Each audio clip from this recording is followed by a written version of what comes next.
کیسر عزیز اپنے YouTube channel news point 78 کی طرف سے آپ کو خوش آمدید کہتا ہوں۔ ناظرین، بے فارم جو ہم نادرا سے بنواتے ہیں یہ کیوں ضروری ہے اور اس کو بنوانے کا آسان طریقہ کیا ہے؟ ہمیں بے فارم بنوانے کے لیے گھر سے کون کون سے ڈاکومنٹس کمپلیٹ کر کے جانے چاہیے؟ اس کی نارمل اور ارجنٹ فیس کیا ہے؟ اور والد یا والدہ دونوں کا جانا ضروری ہے کہ نہیں ہے نادرا کے دفتر بے فارم کے لیے؟ اس بارے میں نے آج آپ کو معلومات دینی ہے۔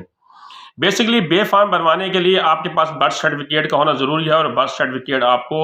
یونین کونسل کا سیکٹری ایشو کرتا ہے، اور اس کا طریقہ کار ایک میں نے الگ سے ویڈیو میں آپ کو بتایا ہوا ہے۔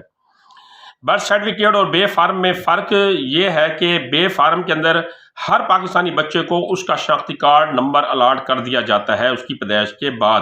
جب ہم برتھ سرٹیفکیٹ بنوا لیتے ہیں تو بے فارم بنوانے جاتے ہیں تو ان کا جو ہے وہ شناختی کارڈ نمبر ایشو کر دیا جاتا ہے، اور وہ بچہ اپنے والدین کی فیملی ٹری میں شامل ہو جاتا ہے، وہ اپنے والدین کے کنبے میں شامل ہو جاتا ہے۔ بے فارم جب آپ بنوانے کا سب سے جو اہم ضرورت یہ ہے کہ جب بچے کو آپ سکول میں داخل کراتے ہیں تو وہ بے فارم مانگا جاتا ہے، یا بچے کو آپ نے بیرون ملک لے جانا ہے، آپ نے بیرون ملک سفر کرنا ہے تو بچے کا پاسپورٹ بنوانا ہے تو اس کے لیے بھی بے فارم ضروری ہے،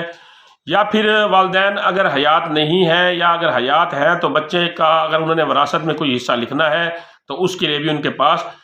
بچے کا بے فارم ہونا ضروری ہے، کیونکہ بے فارم کے اوپر بچے کا آئی ڈی کارڈ نمبر جو ایشو کیا ہوا ہوتا ہے گورنمنٹ نے، جب وہ بچہ 18 سال کا ہو جائے گا تو اسی آئی ڈی کارڈ نمبر کی بنیاد کے اوپر ان کو کارڈ بنا کے دے دیا جائے گا، تو اس لیے بے فارم بنوانا ضروری ہے۔ اب بنوانے کے لیے آپ کے پاس ڈاکومنٹس کون کون سے ہونے چاہیے؟ سب سے پہلے والدین کے شناختی کارڈ کی کاپیاں ہوں، اور وہ شناختی کارڈ کی کاپیاں اپ ڈیٹ پہلے سے ہوں گی، کیونکہ جب آپ برتھ سرٹیفکیٹ بنوائیں گے تو وہاں میاں بیوی کا شناختی کارڈ ایک دوسرے کے نام کے ساتھ بنا ہوا اپ ڈیٹ ہو جاتا ہے، کیونکہ جب میاں اپنا نکاح نامہ لے کے جاتا ہے یہ میری بیوی، اور بیوی کا کارڈ میاں کے نام کے ساتھ بن جاتا ہے، تو پھر ایک 100 روپے کی فیس وہ لیتے ہیں جس سے وہ آپ کے شناختی کارڈ کو اپ ڈیٹ کر دیتے ہیں، تو پھر اس کی بنیاد کے اوپر آپ کا برتھ سرٹیفکیٹ کا پروسیس شروع ہوتا ہے۔ تو والدین کے جو شناختی کارڈ کی کاپیاں ہوں اور وہ اپ ڈیٹ تو پہلے سے میں نے جیسے آپ کو بتایا کہ وہ ان کا شناختی کارڈ پہلے سے اپ ڈیٹ ہوتا ہے۔ نمبر 2، والد یا والدہ کا شناختی کارڈ زیاد المیعاد نہ ہو، یعنی ایکسپائری نہ ہو، والد والدہ کا شناختی کارڈ ایکسپائری نہ ہو۔ نمبر 3، والد یا والدہ میں سے کسی ایک کا جانا لازمی ہے، کیونکہ وہاں اس کی بائیو میٹرک تصدیق ہوگی۔ نارمل فیس اس کی 50 روپیہ ہے، اور ارجنٹ فیس اس کی جو ہے وہ 500 روپیہ ہے۔